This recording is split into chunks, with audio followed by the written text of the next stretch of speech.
ॐ शुक्लाम्भरधरं विष्णुं शशिवर्णं चतुर्भुजं प्रसन्नवदनं ध्यायेत् सर्वविघ्नोपशान्तये। यस्य द्विरदवक्त्राद्याः पारिषाद्यं परश्शतं विघ्नं निघ्नन्ति सततं विश्वक्सेनं तमाश्रये। व्यासं वसिष्ठनप्तारं शक्तेः पौत्रमकल्मषम् पराशरात्मजं वन्दे शुकतातं तपोनिधिं। व्यासाय विष्णुरूपाय व्यासरूपाय विष्णवे नमो वै ब्रह्मनिधये वासिष्ठाय अविकाराय शुद्धाय नित्याय परमात्मने सदैकरूपरूपाय विष्णवे सर्वजिष्णवे। यस्य स्मरणमात्रेण जन्म संसारबन्धनात् विमुच्यते। नमस्तस्मै विष्णवे प्रभविष्णवे। ॐ नमो विष्णवे प्रभविष्णवे। श्रीवैशम्पायन उवाच श्रुत्वा धर्मानशेषेण पावनानि च सर्वशः युधिष्ठिरः शान्तनवम् युधिष्ठिर उवाच किमेकं दैवतं लोके किं वाप्येकं परायणं स्तुवन्तः कङ्कमर्चन्तः प्राप्नुयुर्मानवाः शुभम्। को धर्मः सर्वधर्माणां भवतः परमो मतः किं जपन्मुच्यते जन्तुर्जन्म संसारबन्धनात्। श्रीभीष्म उवाच जगत्प्रभुं देवदेवम् अनन्तं पुरुषोत्तमं स्तुवन्नामः सहस्रेण पुरुषः सततोत्थितः तमेव चार्चयन्नित्यं भक्त्या पुरुषमव्ययम् ध्यायान् स्तुवन्नमस्यश्च यजमानस्तमेव च। अनाधिनिधनं विष्णुं सर्वलोकमहेश्वरं लोकाध्यक्षं स्तुवन्नित्यं सर्वदुःखातिघो भवेत्। ब्रह्मण्यं सर्वधर्मज्ञं लोकानां कीर्तिवर्धनं लोकनाथं महद्भूतं सर्वभूतभवोद्भवम्। एष मे सर्वधर्माणां धर्मोऽधिकतमो मतः यद्भक्त्या पुण्डरीकाक्षं स्तवैरर्चैर्नरः सदा। परमं यो महत्तेजः परमं यो महत्तपः परमं यो महद्ब्रह्मा परमं यः परायणम्। पवित्राणां पवित्रं यो मङ्गलानां च मङ्गलम् दैवतं देवतानां च भूतानां यो व्ययः पिता। यतः सर्वाणि भूतानि भवन्त्यादियुगागमे यस्मिंश्च प्रलयं यान्ति पुनरेव युगक्षये। तस्य लोकप्रधानस्य जगन्नाथस्य भूपते विष्णोर्नाम सहस्रं मे शृणु पापभयापहम्। यानि नामानि गौणानि विख्यातानि महात्मनः ऋषिभिः परिगीतानि तानि वक्ष्यामि भूतये। ऋषिर्नाम्नां सहस्रस्य वेदव्यासो महामुनिः छन्दोनुष्टुप् तथा देवो भगवान् देवकीसुतः। अमृतांशोद्भवो बीजं शक्तिर्देवकीनन्दनः त्रिसामाहृदयं तस्य शान्त्यर्थे विनियुज्यते। विष्णुं जिष्णुं महाविष्णुं प्रभविष्णुं महेश्वरम् अनेकरूपदैत्यान्तां नमामि पुरुषोत्तमम्। अस्य श्रीविष्णु दिव्यसहस्रनामस्तोत्र महामन्त्रस्य श्रीवेदव्यासो भगवान् ऋषिः अनुष्टुप् छन्दः। श्रीमहाविष्णुः परमात्मा श्रीमन्नारायणो देवता अमृतांशोद्भवो भानुरिति देवकीनन्दनस्रष्टेति शक्तिः। उद्भवः क्षोभणो देव इति परमो मन्त्रः शङ्खबृन्नन्दकी चक्रीति कीलकम् शार्गदन्वा गदाधर इत्यस्त्रम् रताङ्गपाणिरक्षोभ्य इति नेत्रम् त्रिसामासामगः सामेति कवचम् आनन्दं परब्रह्मेति योनिः ऋतुः सुदर्शनः काल इति दिग्बन्धः श्रीविश्वरूप इति ध्यानम्। श्रीमहाविष्णुप्रीत्यर्थे सहस्रनामजपे विनियोगः। अस्य श्रीविष्णु दिव्यसहस्रनामस्तोत्र महामन्त्रस्य श्रीवेदव्यासो भगवान् ऋषिः अनुष्टुप् छन्दः। श्रीमहाविष्णुः परमात्मा श्रीमन्नारायणो देवता अमृतांशोद्भवो भानुरिति बीजम् देवकीनन्दनस्रष्टेति शक्तिः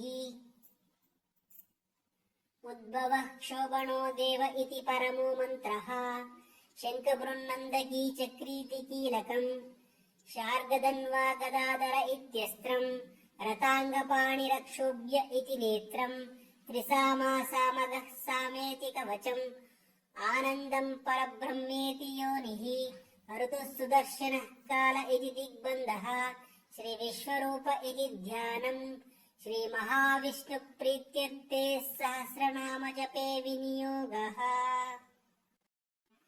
ध्यानम् क्षेरोदन्वत्प्रदेशे शुचिमणिविलसत्सैकते मौक्तिकानाम् मालाक्लुप्तासनस्तः स्फटिकमणिनिभैर्मौक्तिकैर्मण्डिताङ्गः शुभ्रैरभ्रैरदभ्रैरुपरिविरचितैर्मुक्तपीयूषवर्षैः आनन्दीनः पुनीयादरिनलिनगदाशङ्खपाणिर्मुकुन्दः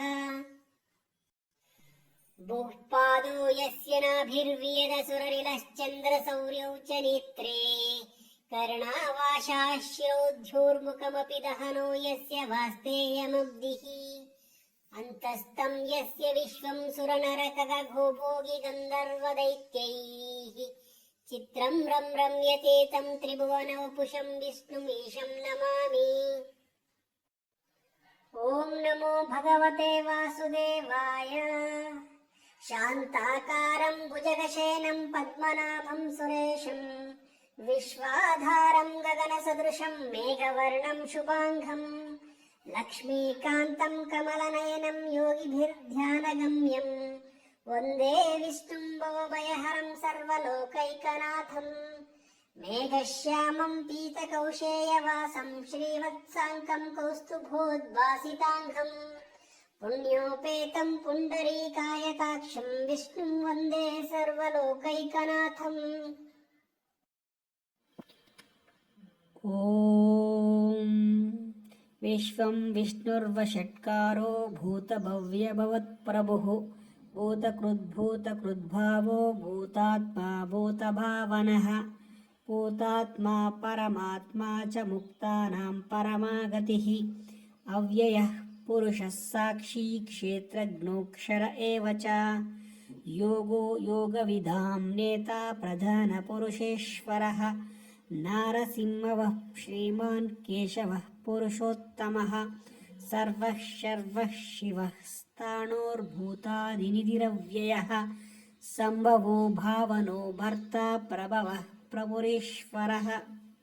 ॐ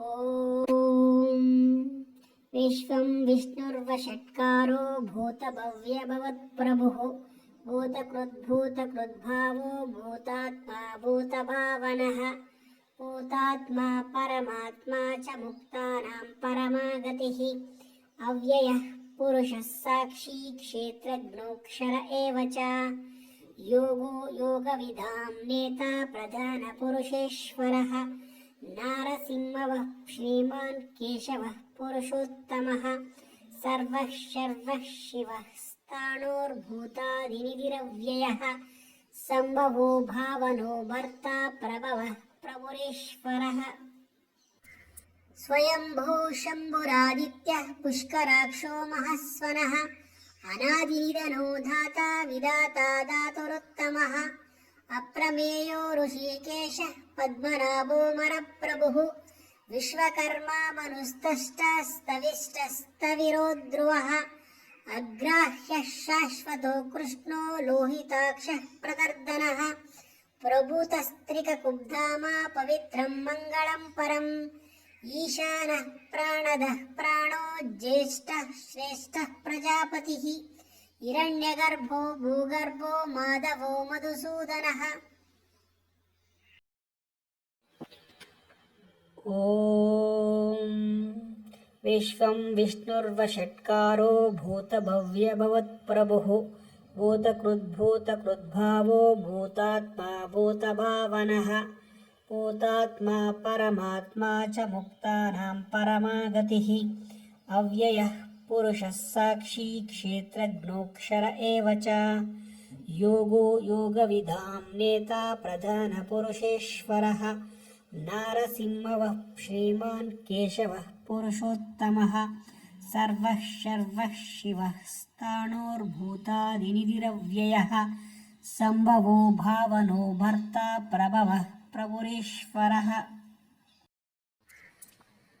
स्वयंभू शम्भुरादित्यः पुष्कराक्षो महस्वनः अनादिनिधनो धाता विधाता धातुरुत्तमः अप्रमेयो ऋषिकेशः पद्मनाभोऽमरप्रभुः विश्वकर्मा मनुस्तष्टास्तविष्टस्तविरो ध्रुवः अग्राह्यः शाश्वतो कृष्णो लोहिताक्षः प्रदर्दनः प्रभूतस्त्रिककुब्धामा पवित्रं मङ्गलं परम् ईशानः प्राणदः प्राणो ज्येष्ठः श्रेष्ठः प्रजापतिः हिरण्यगर्भो भूगर्भो माधवो मधुसूदनः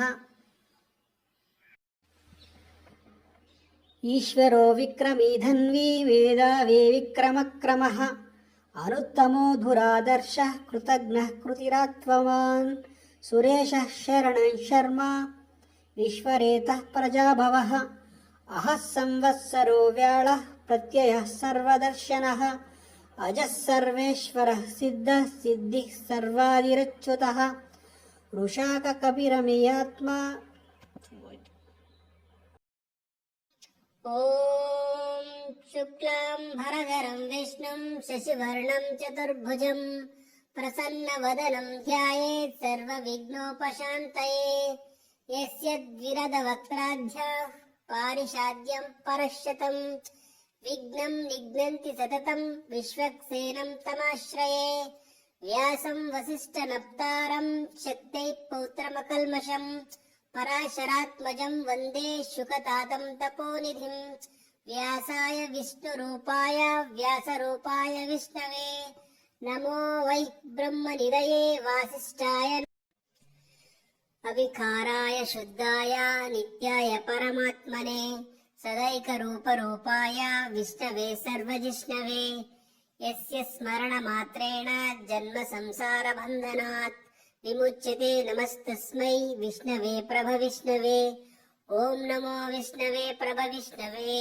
श्रीवैशम्पायन उवाच श्रुत्वा धर्मानशेषेण पावनानि च सर्वशः युधिष्ठिरः शान्तनवं युधिष्ठिर उवाच किमेकं दैवतं लोके किं वाप्येकं परायणं स्तुवन्तः कङ्कमर्चन्तः प्राप्नुयुर्मानवाः शुभम् को धर्मः सर्वधर्माणां भवतः परमो मतः किं जपन्मुच्यते जन्तुर्जन्म संसारबन्धनात् श्रीभीष्म उवाच जगत्प्रभुं देवदेवम् अनन्तं पुरुषोत्तमं स्तुवन्नाम सहस्रेण पुरुषः सततोत्थितः तमेव चार्चयन्नित्यं भक्त्या पुरुषमव्ययम् ध्यायान् स्तुवन्नमस्यश्च यजमानस्तमेव च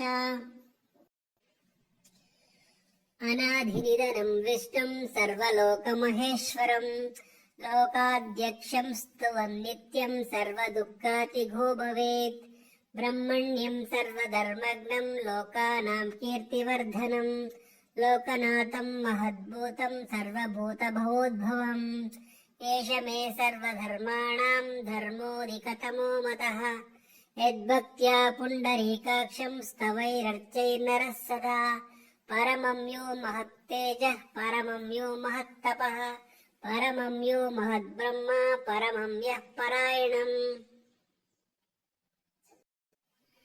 पवित्राणां पवित्रं यो मङ्गलानां च मङ्गलम् दैवतं देवतानां च भूतानां यो व्ययः पिता यतः सर्वाणि भूतानि भवन्त्यादियुगागमे यस्मिंश्च प्रलयं यान्ति पुनरेव युगक्षये तस्य लोकप्रधानस्य जगन्नाथस्य भूपते विष्णोर्नाम सहस्रं मे शृणु पापभयापहम् यानि नामानि गौणानि विख्यातानि महात्मनः ऋषिभिः परिगीतानि तानि वक्ष्यामि भूतये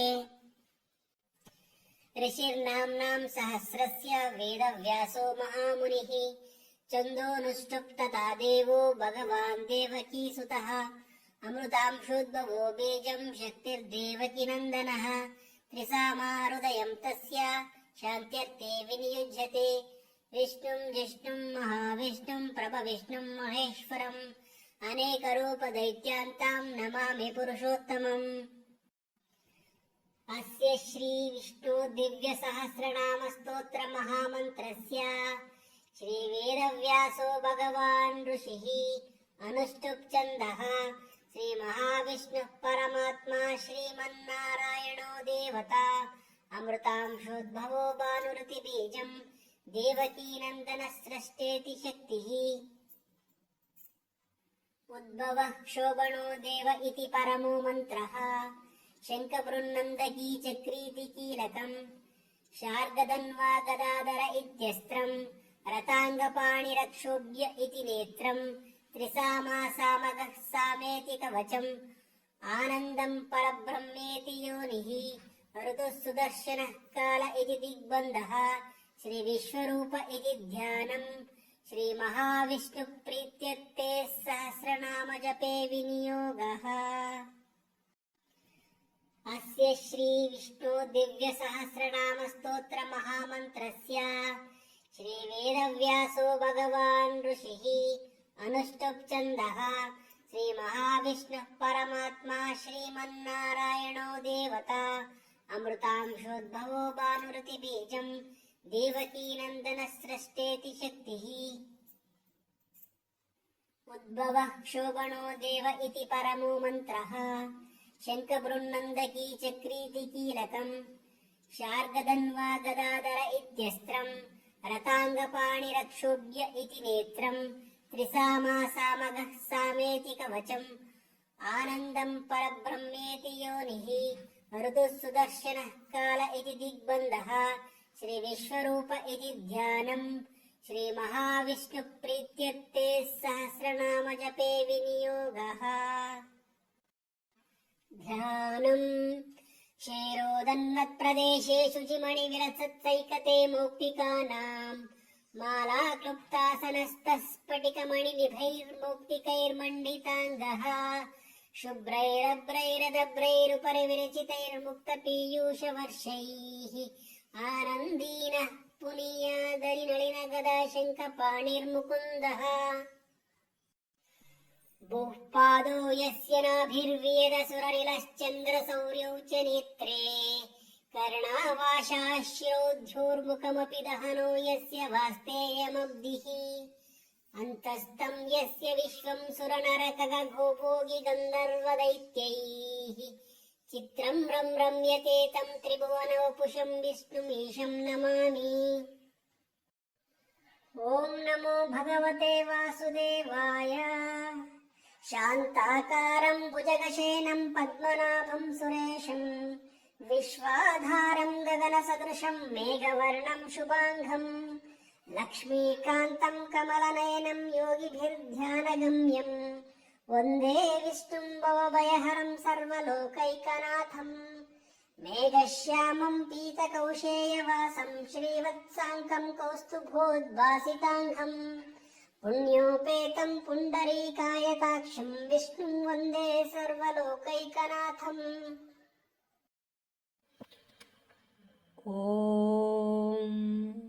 विश्वं विष्णुर्वषट्कारो भूतभव्यभवत्प्रभुः भूतकृद्भूतकृद्भावो भूतात्मा भूतभावनः भूतात्मा परमात्मा च मुक्तानां परमागतिः अव्ययः पुरुषः साक्षी क्षेत्रज्ञोऽक्षर एव च योगो योगविधां नेता प्रधानपुरुषेश्वरः नारसिंहवः श्रीमान् केशवः पुरुषोत्तमः सर्वः शर्वः शिवः स्थाणोर्भूतादिनिधिरव्ययः सम्भवो भावनो भर्ता प्रभवः प्रभुरीश्वरः। ॐ विश्वं विष्णुर्वषट्कारो भूतभव्यभवत्प्रभुः भूतकृद्भूतकृद्भावो भूतात्मा भूतभावनः भूतात्मा परमात्मा च मुक्तानां परमागतिः अव्ययः पुरुषः साक्षी क्षेत्रज्ञोऽक्षर एव च योगो योगविधां नेता प्रधानपुरुषेश्वरः नारसिंहः श्रीमान् केशवः पुरुषोत्तमः सर्वः शर्वः शिवः स्थाणोर्भूतादिनिधिरव्ययः सम्भवो भावनो भर्ता प्रभवः प्रभुरेश्वरः स्वयंभू शम्भुरादित्यः पुष्कराक्षो महस्वनः अनादिनिधनो धाता विधाता दातुरुत्तमः अप्रमेयो ऋषिकेशः पद्मनाभोऽमरप्रभुः विश्वकर्मा मनुस्तष्टस्तविष्टस्तविरो ध्रुवः अग्राह्यः शाश्वतो कृष्णो लोहिताक्षः प्रकर्दनः प्रभूतस्त्रिककुब्धामा पवित्रं मङ्गलं परम् ईशानः प्राणदः प्राणो ज्येष्ठः श्रेष्ठः प्रजापतिः हिरण्यगर्भो भूगर्भो माधवो मधुसूदनः